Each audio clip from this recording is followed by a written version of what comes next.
श्रीगुरुवे नमः। नित्यं शुद्धं निराभासं निराकारं निरञ्जनं नित्यबोधं चिदानन्दं गुरुं ब्रह्म नमाम्यहम्। ओम शांति शांति शांति। प्रणाम भगवान। श्री आलू वाले बाबा जी का दिव्य ग्रंथ महावाक्य और भगवान अध्याय चल रहा है जीवन मुक्ति, पेज नंबर 176 से आगे कर रहा हूँ। स्वामी जी कह रहे हैं कि साक्षी का भाव दृढ़ होने में दुख रूप प्रपंच का भान भी न्यून होता है।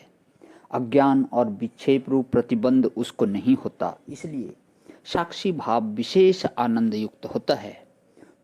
पूर्व भूमिका में पर ब्रह्म सत्य है ऐसा अनुभव होता था, अब इस भूमिका में पर ब्रह्म सत्य और चैतन्य है ऐसा अनुभव दृढ़ होता है, इसलिए आनंद भी अधिक होता है।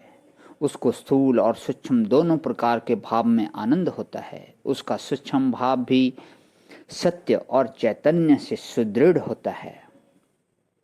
प्रत्यगात्मा का स्पष्ट आनंद और स्पष्ट बोध होता है। शरीर से व्यवहार होते हुए भी वह अपने को उससे भिन्न समझता है। जो कुछ आनंद दिखता है वह आत्म तत्व का ही प्रकाश है ऐसा जानकर वह पदार्थों के भाव अभाव होना था, भाव अभाव से सुखी दुखी नहीं होता। जैसे तरंग को देखता हुआ भी तरंग का यथार्थ ज्ञाता तरंग समुद्र जल से भिन्न तत्व नहीं है ऐसा जानता है, ऐसे ही वह जगत रूप तरंग को ब्रह्म तत्व से भिन्न नहीं समझता। वह शरीर और कुटुंबियों को एक बगीचे के अनेक वृक्षों के समान समझता है। अनेक वृक्षों से एक दूसरे का जितना संबंध है उतना ही अन्य शरीरों से अपने शरीर का संबंध देखाव मात्र समझता है। अपने आत्मा को बगीचे की भूमि के समान समझता है। अनुकूलता और प्रतिकूलता का संबंध अपने प्रत्यग आत्मा में नहीं मानता। लाभ हानि आदि को जानता है। यथार्थ व्यवहार के बर्ताव का उसको बोध होता है। समयानुसार प्रवाह प्राप्त अलिप्त व्यवहार करता हुआ भी अपने शरीर को तमाशे का एक पात्र यानी कि एक्टर समझता है।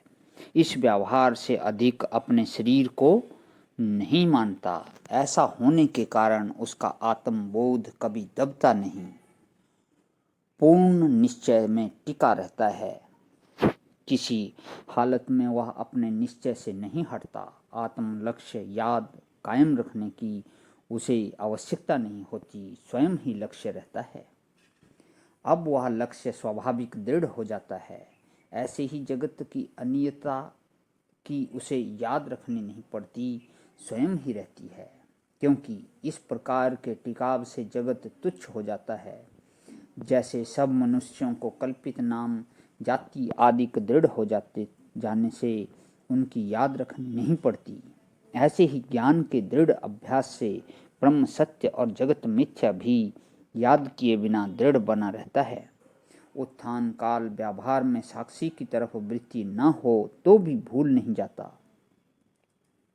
लक्ष्य और निश्चय दो भिन्न न रहते हुए भी उसका निश्चय ही लक्ष्य होता है और लक्ष्य ही निश्चय होता है। बुद्धि वृत्ति बहुत शुद्ध और तीव्र हो जाती है। बुद्धि वृत्ति बहुत शुद्ध और तीव्र हो जाती है। यथार्थ निर्णय करने की शक्ति बढ़ जाती है। उसका आत्म प्रकाश लुप्त न होने से जगत में भी क्रम क्रम से उसका प्रकाश बढ़ता जाता है। वह स्वयं शांति स्वरूप हो जाता है और अन्य को भी श्रवण आदि ज्ञानेंद्रियों और वाक आदि कर्मेंद्रियों से शांति देने वाला होता है। बुद्धि वृत्ति शुद्ध होने से गहन विषयों को भी शीघ्र ग्रहण कर सकती है। विवेचन शक्ति बढ़ जाती है। उसे अपने लिए अथवा अन्य के लिए, ज्ञान के लिए अथवा जीवन मुक्ति के लिए कुछ कर्तव्य शेष नहीं रहता। उससे जो कुछ होता है स्वाभाविक होता है। उसकी यावत क्रिया स्वाभाविक होती है। शरीर इंद्रिय और मन से सब क्रिया होती है। क्रिया में उसका कर्ता भाव नहीं होता, वह सर्वदा ममता रहित होता है, इसलिए उसका समभाव खंडित नहीं होता, आनंद ही आनंद रहता है। बहुत सुंदर। तमाम हर लाइन जो है मेरा ही वर्णन कर रही है। भगवान कितना सुंदर सुंदर वर्णन किया हुआ है। तो आज यहीं विराम करता हूँ। ओम शांति शांति शांति। प्रणाम भगवान।